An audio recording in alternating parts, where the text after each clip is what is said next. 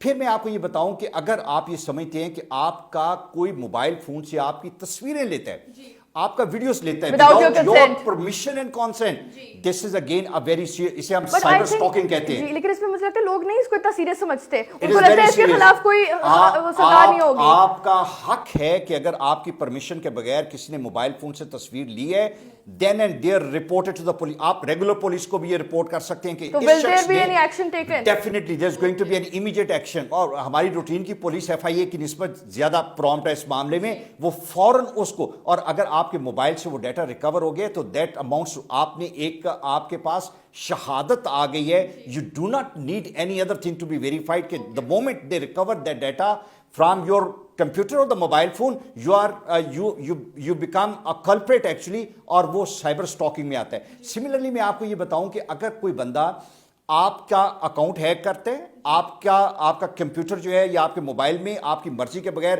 لیا فون کرنے کے لیے, یا کہ میں ای میل کر دوں اور اس میں سے آپ کا ڈیٹا جو ہے اس کو ای میل کر لیا, چوری کر لیا, and then disseminate it to the other people, blackmail you. We call it a crime against the dignity of a natural person. Dignity کیا ہے کہ آپ کی ایک رسپیکٹ ہے کہ you must be addressed respectfully, treated respectfully, آپ کو عزت کی نظر سے دیکھا جائے. لیکن اگر آپ کوئی ایسی بات کر دیتے ہیں where you become a laughing stock for somebody or for other people actually, that is against your dignity actually. Definitely. آپ وہ الفاظ کہتے ہیں, وہ تصویریں بیچتے ہیں, وہ باتیں کرتے ہیں جس سے اگلے بندے کی ڈگنیٹی کمپرومائز ہوتی ہے, اس کو الیج کر رہے ہیں ایسی باتوں پہ جس میں وہ کبھی شخص انوالو نہیں ہوا, اور اگر ہوا بھی ہے تو اس کا پرسنل میٹر ہے. nobody can interfere in your personal matters. اگر ایسی چیزوں کو آپ دیکھیں کامن سینس یہ کہتی ہے, ایکویٹی یہ کہتی ہے, جورسپروڈنس یہ کہتی ہے کہ آپ بیسک ایتھکس پہ اپنا مائنڈ اپلائی کریں کہ یہ جو بات کہی گئی ہے اس سے کیا میری ڈگنیٹی کمپرومائز ہوئی ہے. اگر کمپرومائز ہوئی ہے تو you have got every right to complain to FIA کہ یہ کام اس نے میری یہ انفارمیشن فلاں شخص سے شیئر کی. Well you have to have that evidence. آپ کے پاس جو وہ شیئرنگ ہے اس کی ڈیٹیل آپ کے پاس ہونی چاہیے, جو اس نے آپ کی ویڈیوز, آپ کی تصویریں, آپ کو, اور پھر تھریٹ کا لیول دیکھا جاتا ہے کہ کیا یہ صرف تھریٹ کر رہے ہیں یا ویڈیوز دکھا رہے ہیں اور اس میں آپ کو بلیک میل کر رہے ہیں. پھر اس کے مطابق جو قوانین ہیں وہ انووک ہوتے ہیں, اور اس میں آپ ڈیٹا چوری کرنے سے لے کے آپ کو بلیک میل کرنے تک کے کرائم جو ہے ان کی سزا 3 ماہ سے لے کے 7 سال تک کی سزا ہے. You know and as a said کہ اگر آپ FIA کی وہ ہرڈل جو ہے درمیان میں بیریئر جو ہے اگر جلدی آپ کراس کر لیں تو یہ وہ واحد پروسیکیوشن ہے جو بہت کوئک ہے. آپ کے پاس ایویڈنس کے لیے بندے ڈھونڈنے نہیں پڑیں گے جو ڈیجیٹلی آپ نے ڈسپلے کیا. اگر آپ کے پاس ایویڈنس نہ ہو تو is there any way to track evidence?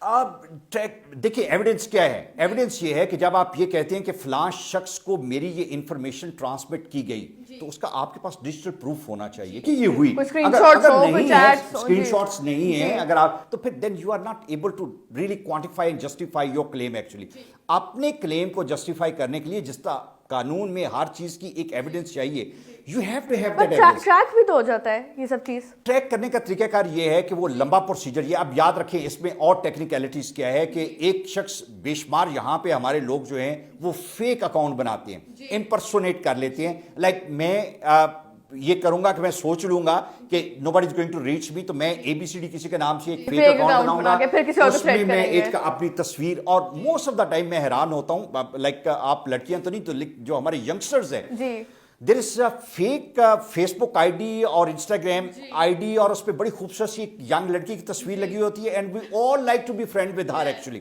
List realising کہ اس کی فرینڈ لسٹ میں کوئی اور لڑکی ہے ہی نہیں. یو نو وہ سب لڑکے اس میں اکٹھے ہیں, and she is going to fool around, in fact he is going to fool around. اور یہاں پہ اکثر یہ ہوتا ہے کہ میں حیران ہوا ہوں کہ for longer term period of time they become friend with each other. You know, they will like to share music, they will like to talk, and one good day they will like to share their like very private pictures with each other, and that is when you become victim, and that's when the victimization start in a way that they start blackmailing you, they ask for money and things like that. Yes, you need to report that. لیکن وہ کیا کرتے ہیں کہ جو impersonate کر کے اپنی fake IDs کے ساتھ ان کے پیچھے بھی یاد رکھیں ایک آئی پی ایڈریس سے وہ انٹرنیٹ پہ جی، اور اس آئی پی ایڈریس سے پتہ چل جاتا ہے کہ وہ کون ہے، اور اس آئی پی ایڈریس سے آپ کو پتہ چل جاتا ہے کہ یہ کون ہے. اس کا تھوڑا سا لمبا پروسیجر یہ ہے کہ ہمیں کورٹ سے ایک ریگوٹوری آرڈرز لے کے ہمیں فیس بک یا انسٹاگرام کو ریکویسٹ کرنا پڑتا ہے کہ دیکھیں یہ شخص جو ہے پاکستان میں فلاں فلاں کو بلیک میل کر رہے ہیں، یہ اس کے پروف ہے. پلیز آپ ہمیں اس کا آئی پی ایڈریس پرووائڈ کریں. ادروائز چونکہ پرائیویسی رولز ہیں باہر کے ممالک میں ان کو کافی ایڈہیر کیا جاتا ہے، پھر فریڈم آف اسپیچ کی بات کی جاتی ہے، تو ایٹ ٹائمز ہمیں آئی پی ایڈریس وہ نہیں بھی دیتے یو نو. بٹ اگر جسٹیفائی کر سکیں اور اچھے طریقے سے اپنا کیس پریزنٹ کریں تو ہمیں وہ آئی پی ایڈریس بھجوا دیتے ہیں. آئی پی ایڈریس آ جائے 2 منٹ میں بندہ پکڑا جاتا ہے. اور اکثر کیا ہوتا ہے بلیک میل کرنے والی آپ کی بیسٹ فرینڈ ہی نکل آتی ہے. You know there is a jealousy factor, there is like they envy lot of things around you, they do not want to see you happy for that matter. By the end of the day آپ کو پتہ لگتا ہے, اچھا وہ آپ کو مشورے بھی دے رہی ہوتی ہے, اچھا یہ کر لو, ایف آئی اے چلے جاتے ہیں, اس سے بات کر لیتے ہیں, بیکاز شی نوز کہ تو آپ نے کافی زیادہ کیسز لڑے تو اس میں موسٹلی ویسے ہی ہوتا ہے. ریتا آپ حیران ہوں گی کہ ہمارے پاس جو 50% کیسز ہیں either it's a best friend or a cousin or a class fellow جس پہ کبھی آپ نے سوچا نہیں, family member. So you end up like having somebody being unearthed جو کہ آپ کا بہت قریبی دوست ہے اور وہی آپ کو بلیک میل آپ کبھی سوچ بھی نہیں سکتے کہ وہ انسان ہوگا. بالکل صحیح, بالکل صحیح. تو اویئرنیس میں کہتی ہوں بہت کم ہے لوگوں میں, لوگ آ کے رپورٹ نہیں کرتے ایسی چیزیں, لوگ ڈر جاتے ہیں, بلیک میل ہو جاتے ہیں. تو اس کی کافی زیادہ ہمیں ضرورت ہے اویئرنیس کریٹ کرنے کی. جو آپ نے بات کی یہ بہت امپورٹنٹ ہے اویئرنیس. دیکھیں جب یہ لاز بنے تھے ہم نے بہت ایفرٹ کر کے پاکستان انفارچونیٹلی جب ہم اپنے نیبرنگ کنٹری سے دیکھتے ہیں, you take the example of India, Sri Lanka, Bangladesh. India میں ہم سے 14 سال پہلے سائبر لاز بنے, سری لنکا میں کوئی 12 سال, بنگلہ دیش میں 8 سال پہلے سائبر لاز بنے. ہمارے یہاں پہ سکون سے بیٹھے ہوئے تھے, سوئے ہوئے تھے. انفیکٹ ہم نے ذرا جوڑ جی نے کہا لاز جب بنائے تو اس میں ہم نے گورنمنٹ کو یہ کہا کہ پلیز یاد رکھیں کہ آنے والا ٹائم یہ ہے کہ جب ہر کرائم الٹیمیٹلی سائبر سے لنکڈ ہوگا. جس طرح آپ نے کہا کہ 1/3 of the youngster they go through this dilemma. اتنا بڑا ہو گیا ہے کہ ان کو ابھی تک یہ سمجھ نہیں آ رہی, نہ ہی اس کی اویئرنیس پہ کام کر رہے ہیں, نہ گورنمنٹ اس کی امپلیمنٹیشن پہ کام کر رہی. اویئرنیس کی صورتحال یہ ہے کہ ہمیں پتہ ہونا چاہیے کہ یہ ہمارا حق ہے کہ کوئی بندہ جب ہمیں بلیک میل کرے تو ریمیڈی کے لیے ہم نے ایف آئی اے جانا ہے. اور بلیک میل نہیں ہونا, ڈرنا نہیں ہے. آپ جب کسی شخص سے ایک دن بلیک میل ہوں گے تو پلیز, ہمارے پاس ایسی اپلیکیشنز اور ایسے لوگ آئے, انہوں نے کہا کہ اس نے بلیک میل کیا financially, physically, whatever, blackmail ہو گئے just to silence whatever they claim was actually, اور اس کے بعد یہ پتا چلا کہ وہ ری سرفیس ہوا, سے دوبارہ کہا کہ نہیں اچھا, تو they keep you blackmailing for the entire of your life. اس کو روکنا ہے آپ نے, وہ ایک دن بعد روک لیں یا 5 سال بعد, کہ آپ نے رپورٹ کرنا ہے. رپورٹ کرنا ہے, رپورٹ کر کے اگر ایف آئی اے آپ کا کام نہیں کر رہا تو by the end of the day they are supposed to serve you. وہ آپ کے پیسے اور آپ کے بجٹ پہ آپ پہ کام کریں, چڑھائی کریں ان پہ, you know put up a complaint against them کہ جی یہ کام ہے اتنے دن سے نہیں کر رہے. پھر میں نے کہا کہ اگر آپ وہ نہیں کر سکتے تو پلیز جو اچھے وکلاء ہیں ان کو انگیج کریں, they are able to render good services, وہ آپ کی حیثیت کو بچائیں گے. جب یہ فیز آپ کا ہو جائے آپ کو پتہ ہونا چاہیے کہ آپ نے چھوڑنا نہیں, جس نے آپ کو وکٹمائز کیا اس کو چھوڑنا نہیں, اور ریمیڈی ملتی ہے لیکن اس کا ایک پروسیجر ہے اڈاپٹ کرنے. Be bold, share this whatever the incident has happened. But I think parents بھی کئی چیزوں میں انڈرسٹینڈ نہیں کرتے لوگوں کہ جب ان کے بچوں پہ اس ٹائپ کی بات آ رہی ہوتی ہے تو وہ کہتے ہیں کہ اس کو just keep it hush hush, don't report it. Rita this is very important. یہ پاکستانی مینٹالٹی ہے, you also know that. You are absolutely right. It is very important کہ پیرنٹس کو ایک اچھا رول ادا کرنا چاہیے, سپورٹ کرنا چاہیے اپنے بچوں کو, کانفیڈنس پہ لینا پڑے گا پیرنٹس کو ان کو سپورٹ کرنا پڑے گا. جب آپ پیرنٹس کے بغیر نکلتے ہیں تو آپ کو مشکل ہوتی ہے. گھر سے نکلیں گے, جائیں گے, بتائیں گے, بعض اوقات آفیسرز جو ہیں وہ آپ کی بات نہیں سنتے,